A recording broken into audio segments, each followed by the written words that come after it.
Get ready for another blast from the past, ladies and gentlemen. Or is this the first blast from the past? I really can't keep track of the order release date of these things. When is this coming out? In this one, I will be taking you all the way back to Friday, March 12th, 2021, where I will be discussing my thoughts and opinions on the, at the time, brand new releases for Godzilla's theme and Kong's theme for Godzilla vs. Kong. I'll also talk a little bit about my thoughts on the soundtrack overall in the video, but on the whole, those were the only two soundtracks that had been released by this point, and I will be breaking them down very in detail. If you like this video, if you want me to do more talking about the Godzilla vs. Kong soundtrack, my thoughts have changed and evolved a lot since this video was recorded. Actually, I kind of like the Godzilla vs. Kong soundtrack. I think it's a very mixed bag, but on the whole, I think the stuff that works really works, and I think the stuff that doesn't work, it doesn't like completely compromise everything. Especially, I think it works very well in context of the movie. But in this video, I'm just going to be going over the music as music and breaking down the songs bit by bit. So if you want to hear me talk a little bit more about some of my favorites or some of my least favorite songs from the Godzilla vs. Kong soundtrack, let me know and maybe I'll do that in the future. Alright, thanks guys, enjoy the video. What's up everybody, D-Man back. Welcome to a brand new video, and today we are going to be doing another Godzilla vs. Kong discussion video.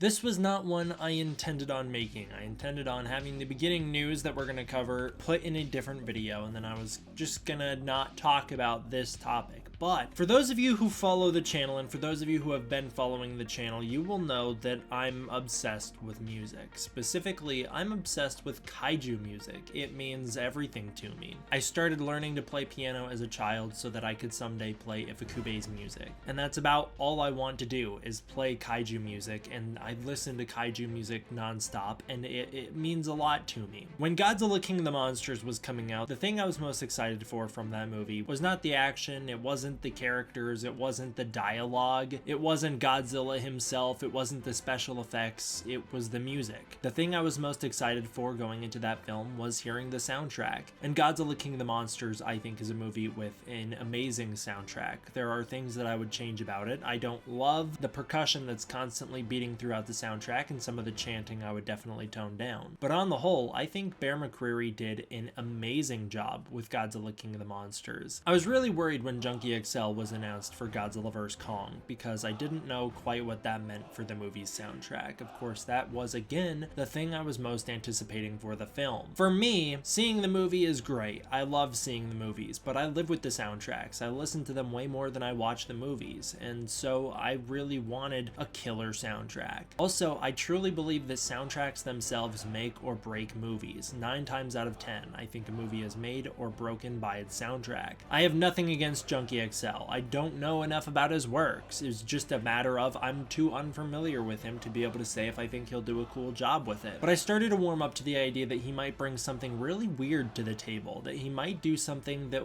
we weren't ready for, something like the Godzilla Final Wars soundtrack, and I was excited about that potential. That's not quite what we got, and so we have our first 2 pieces of the soundtrack, and I listened to them, and I just have a lot of thoughts. I want to talk about them. I want to break the songs down. I know it's kind of a meme on the channel that I break everything down and overanalyze everything, but you know what? That's just the kind of person I am. I like doing that, and I just have a lot of thoughts on it. So I want to make this video to talk about the music, because I just have a lot to say.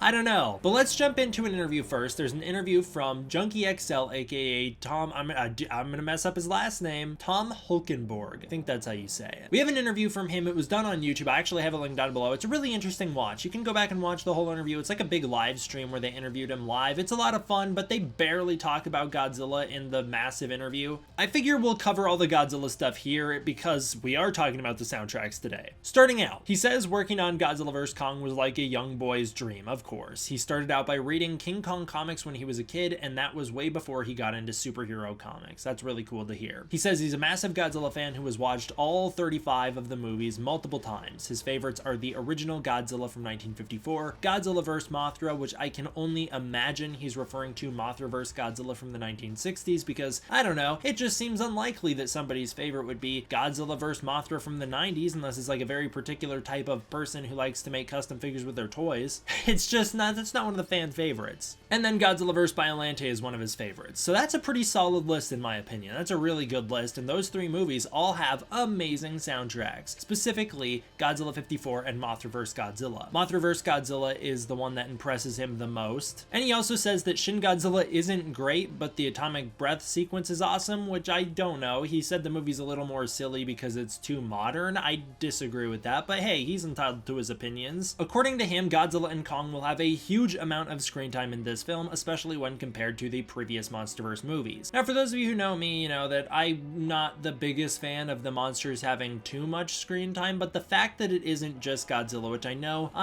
it always makes it sound like I'm bagging on Godzilla. It's just that in my personal opinion, the movies that feature Godzilla the most are typically less interesting because I don't think Godzilla himself is an interesting enough character to carry an entire film, at least a lot of the time. I don't think they do his character right. But King Kong is a character who I think always carries his films. So I'm totally cool with the massive amount of monster screen time we're gonna get in this movie because I can only imagine a lot of that is Kong. And Kong is a character. He's a fully developed character with thoughts and emotions, and he has motivations, and he's always much more fleshed out than Godzilla, who even when he has those character details is never truly given proper character treatment. That's truly my issue with Godzilla movies that feature Godzilla a lot, is they just have a lot of Godzilla screen time of Godzilla kind of walking, whereas he's not really acting like a character. So I'm hoping that this movie does it differently. I'm really excited to see how they do it in this movie, and from the trailers, I think they're gonna do a great job. Junkie XL also says that if this was a superhero fight, this wouldn't even be a competition because, as he quoted, Kong has the nuclear blast, but he was trying to say Godzilla has the nuclear blast, so it wouldn't be a fight. If this was a superhero movie, Godzilla would win hands down. Then he states that the aircraft carrier scene is an 18-minute long sequence, which is apparently, quote, ridiculous. I think that means that the aircraft carrier sequence, as in when they load Kong up on the aircraft carrier to after Kong has sunken into the ocean or whatever happens to him at the end of that fight, I think what he's saying is that stretch of the movie is 18 minutes long. A lot of people thought that that meant Godzilla and Kong fighting at the aircraft carriers is 18 minutes long. That's not the case, and if it was, that would be so boring. No one wants to spend 18 minutes at a fight scene in the middle of the ocean. If you're gonna give us an 18-minute long fight scene, do it in a city or somewhere more interesting than water. He then went on to say that Godzilla and Kong have super long histories, which puts a lot of pressure on him. He wanted to create new themes for this film in the styles of the 1940s and 50s. That's a very interesting take, in my opinion. I wouldn't have necessarily gone to the 40s and said I want my music to sound like 1940s monster music. I also probably wouldn't have said I want it to sound like generic 1950s monster music. If I was gonna be doing it, I would say I wanted to sound like the new monster music, or I wanted to sound like a very particular soundtrack. I don't know. I would have done it differently, but that's just me. I didn't score this film. I also don't agree. I've listened to the two songs, and of course we only have two pieces of the soundtrack, so we haven't heard all of it, but this music sounds nothing like monster music of the 1940s and 50s. That music was very, very different, and it's a lot more generic. I'm glad we didn't get that. I'm actually happy he went the direction he went in, because although he says he tried to model it after the 1940s and 50s, it doesn't sound like that. It sounds very, very modern to me, and it actually kind of has like some, anywhere from the 90s to the modern day. It has feelings of that to me. He says audiences will most likely shift between Team Kong and Team Godzilla as the film progresses, as you learn more about each character and their individual motivations and why they're doing what they're doing, so that's cool that we'll probably team swap. I mean, obviously I'm wearing the Team Kong shirt, so I don't think I will, but general audiences are maybe gonna team swap. Junkie then says that The Terminator is the only movie he's worked on where he felt the need to recognize the previously existing themes for the series. So that's bad news for Godzilla. Obviously, he said in that interview that the only time he feels like you should absolutely use the character's pre-existing theme from the other films is if that theme has been in all the films. And obviously Godzilla's theme has been absent from a number of movies, so he felt no pressure to use it here. That bums me out so much. I think it's a massive step back to not use the Toho music. I think it's really silly to get the Toho music for King of the Monsters and then not for Godzilla vs. Kong. It makes it feel like this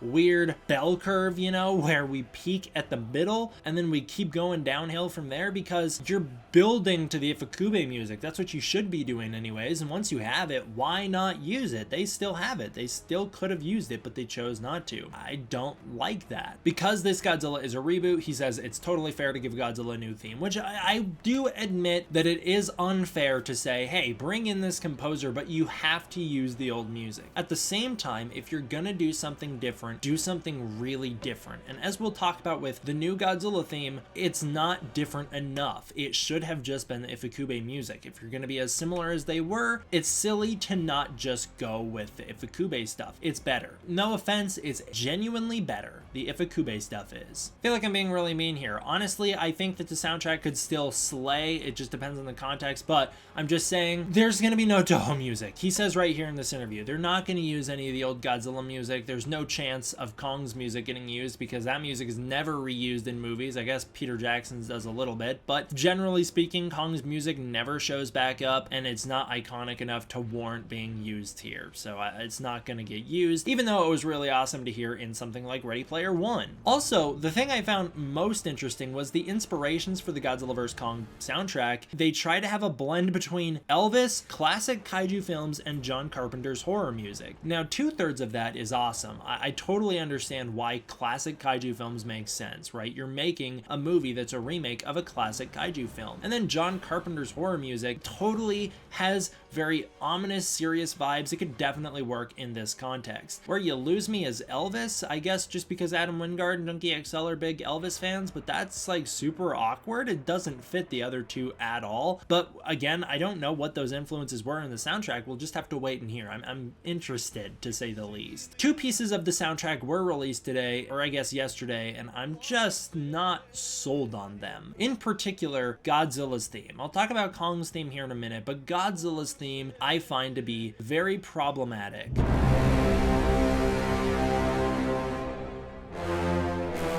The beginning should be awesome, but it sounds so generic. The intro sounds too similar to Ifukube's to be taken seriously. This is off-brand Godzilla music. It's the copyright-free version that you look up when you want royalty-free Godzilla music to put in your film as like placeholder music, or to put in your YouTube video and to not get copyright claimed. It's almost perfectly the Ifukube intro theme, but it's ever so slightly changed to not actually be that. And I'm not talking about like what Bear McCreary did, where he took Ifukube's music, put his own spin on it, and gave us something all the same notes but new. This is like, we're gonna change the notes, but we're not gonna change them enough, and we're gonna keep very similar progressions with the way the music goes. It just sounds silly to me. Like, it feels like what happened is somebody asked him, they were like, hey, can we get Godzilla's theme in this? He was like, no, we've got Godzilla's theme at home, and this is Godzilla's theme at home. It's not the same, but it almost is. If you're gonna do something different, you might as well do something really different. Alexander Desplat's music is very clearly inspired by Ifukube's soundtracks, but it's super different. It's not the same music, and it stands on its own very well. This doesn't. This feels very silly. It's too close. If you're gonna do something different, do something different. You have the rights to Ifukube's music, so if you want to be this similar, just bite the bullet and use that music. I know Junkie XL has talked about the fact that before he wrote a theme for Godzilla back in 2014, and he wanted to use that in this movie, and I can only help but feel that the reason he sacrificed Ifukube's music is simply because he already had a theme, and so why would he want to throw that out? He already has something. He's kind of married to it, maybe. That's just an assumption. I don't know. He hasn't admitted that or said anything about it. Maybe I'm just being overly harsh, but it just feels like this is too close. It's too close. I feel like if I were to turn this in, I would get in trouble at school. Like I plagiarized somebody's music. I don't know. It just doesn't sit right with me. But that being said, the intro does have the right energy. It feels very powerful despite being derivative and redundant.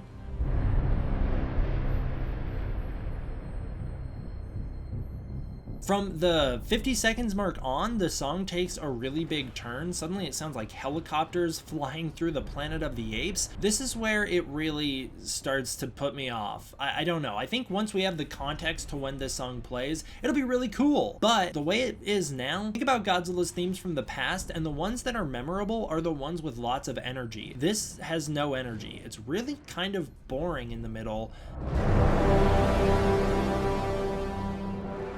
And then you get into 137 where you have this strangely Pacific Rim Uprising sounding music cue that sounds like they just mixed multiple different pieces of music from Pacific Rim Uprising. I will admit this part is awesome, but when you do a comparison between this and Pacific Rim Uprising, it's strange. Also, Uprising is the not good Pacific Rim soundtrack. Why would that be the one that this sounds reminiscent of? This music sounds like it would be really cool in a movie like Rampage or a Pacific Rim film, where it's like you hear it and you go, oh my god, that sounds just like Godzilla's theme. That's so cool. But this is a Godzilla movie where you own the rights to Godzilla's music. Why not just use Godzilla's music, especially if you're just gonna be this similar anyways? This is the kind of soundtrack I would write if I was trying to get around the fact that I wasn't able to use Ifukube's music, but we know they can because they've done it twice before. I know I'm harping on Ifukube a lot and I apologize, but that's the thing that strikes me about it. Also, this isn't a theme in the way that Ifukube's Godzilla music is a theme. You know, Godzilla's theme in Ifukube movies is typically Godzilla's theme. It plays multiple times in the movie in its entirety, and it's very slightly changed every time it plays, but it's generally the same piece of music. What we're hearing here, I don't believe that that's what this is. I think this is just part of something, and parts of this song will be sampled into other pieces of the soundtrack, and there will be reoccurring motifs, such as the intro bit I think is going to play whenever Godzilla does something evil. But this song is called Pensacola, Florida, which implies or suggests that this song plays when Godzilla makes landfall and blows up the power plant in Pensacola, Florida. So this is just a soundtrack, a piece of the film that goes to a specific scene. This isn't Godzilla's theme like it is in the King of the Monsters soundtrack, where it's Godzilla's theme and it plays during the end credits only, but you'll hear pieces of that, such as the big iconic Godzilla parts, worked in throughout the soundtrack overall. Unlike the normal Godzilla theme, this isn't a character theme, but rather I think this is just going to be a song associated with the character that plays at a very specific point in the movie. That being said, in my personal opinion, this theme, if we want to call it that, is the least impressive of the MonsterVerse so far. It feels like a massive step back from the last film, and it feels very redundant of the Ifukube soundtracks. The 2014 theme was awesome. It's super mysterious and powerful, has a fantastic build-up, lots of energy, especially towards the end, and it feels powerful. The 2019 music, in my opinion, is near perfection. Yes, it's missing a few notes of Godzilla's iconic theme, and that will never sit right with me, but overall, I can't think of a better way to realize Ifukube's music in a modern context. The 2021 theme simply lacks all of that. It doesn't have the energy present in the other themes, and it's too similar to Ifukube's to be different, so it's obviously going to be compared to Ifukube's music, and it's just not as good. Once again, I feel like I'm being overly mean, but I'm just specifically talking about this song. I don't like this song until maybe I see the context and I go, that really, really works for the scene. That's awesome. It plays great in context. But until then, as a piece of music, I'm not sold on it. That being said, and I know it's gonna seem like I'm super biased because I'm wearing the Team Kong shirt, I genuinely prefer Kong's theme. I think it's so much better. It's a way better and way more interesting piece of music.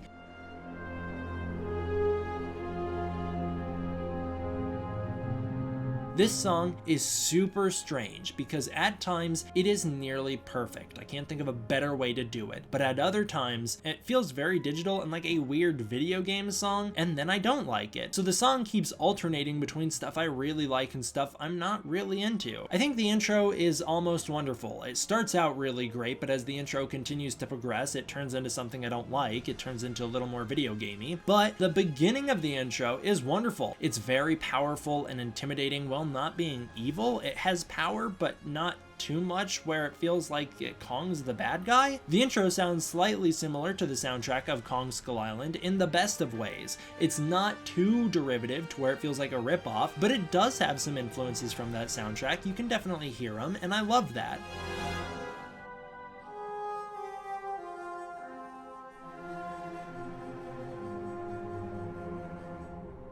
The softer portion of the song kicks in and it carries a very different weight. The beginning of the softer portion sounds like an overly digital video game song, makes it sound very cheap, not really a big fan of whatever synthesizers or whatever it is that they use to make it sound like this. It sounds like video game woodwinds or electronic woodwinds. It doesn't sound authentic to me, but I will say it develops into something very beautiful. I have a feeling that this portion is most likely Kong and Gia's motif, and if that's the case, I think it will probably work very very well in context. This portion of the song kind of sounds like Mephi's theme mixed with the 1976 King Kong soundtrack in a mainstream way. Something about it makes me feel very nostalgic for things I'm not even nostalgic about. I don't know why. It reminds me of the movie Titanic, a film I've never seen, but when I listen to this music, and I did originally turn off all lights, put in headphones, and just lie on my bed with my eyes closed listening to this music, for whatever reason I just kept picturing the movie Titanic, a movie I've never seen, but it takes me back to like this weird nostalgic place that I can't quite pinpoint in my memories yet. I don't know what it's reminding me of, but it reminds me of something. Around the 4-minute mark, something very interesting happens. A jungle soundtrack kicks in, and it's pretty cool. The sounds here are awesome. They slowly roll from one speaker to the next. If you have headphones in, it's slowly rolling through your brain from one ear to the next. It's awesome. That's a great touch. This portion of the music has a lot of energy and life to it, and it feels tribal, and it's cool. And then at around 5:44, a 2005 sounding Kong score kicks in, and it's really weird. The music shifts tones again, becomes something much more symphonic. The song develops into something a little grander and more harmonic, which captures Kong's elegance and power. And again, it does remind of the 2005 Kong score, but it doesn't ever feel derivative or redundant of that. I love that. I think that that's awesome. And I have heard some people saying that that portion reminds them of the 1933 music. Does not sound anything like the 33 music to me, and I listen to that soundtrack all the time, but it does sound like the 2005 music to me. The ending of the song then becomes a little more menacing, and the song appears to shift away from the harmony, indicating something's wrong. I don't know what that could be, but I'm very intrigued to hear when this plays. The song, of course, is called Skull Island, so I think it's going to be Kong's introduction on Skull Island, him spending some time with Gia, and then maybe them taking Kong off the island. I will also say, though, despite the fact that I do have a lot of good things to say about Kong's theme in this, it still doesn't stand out to me as much as any of the other Kong themes. I think that the one from the 33 movie is absolutely iconic. I think that King Kong vs. Godzilla's theme, Kong's theme in King Kong vs. Godzilla is pretty bad, so this is actually better than that. I kind of like the King Kong Escapes theme more than I like this one. King Kong 76 and King Kong Lives both I think are better than this, and King Kong 2005 is just, that's King Kong to me. That soundtrack is just perfect. And then Kong Skull Island, I also think the Kong motif in that, the one that plays constantly throughout that movie, even though it plays way before Kong's introduced, but whatever, I guess it's kind of the Kong motif because it's the reoccurring one that plays during the final battle. I also like that more. I think that's better than this. But I will say, I still have lots of hope for this soundtrack. I still hope that it'll be something amazing. My heart is broken that we won't be getting any reoccurring music, but I guess we're not always going to get Ifukube music, and we're not always going to be able to get a cool clash between soundtracks. I thought it would be really cool to clash the original King Kong music with the original Godzilla music, but I guess not. Either way, I'm still very interested to hear what the rest of the soundtrack sounds like. I hope it's better than the Godzilla theme for this movie, which I don't like, and I hope it's more like the Kong music, which I do like. I'm also interested to hear what this 1940s sounding music that Junkie XL was talking about is, because I didn't hear any of that yet. And also, I hear no Elvis or John Carpenter in any of this music, so I'm also waiting to hear that. This is a way longer video than I intended, but you know, I like music, I like kaiju music, I had a lot that I wanted to say, and so that's what you get. Thank you all for watching, I hope you enjoyed. I will see you guys next time for the next one. D-Man, out.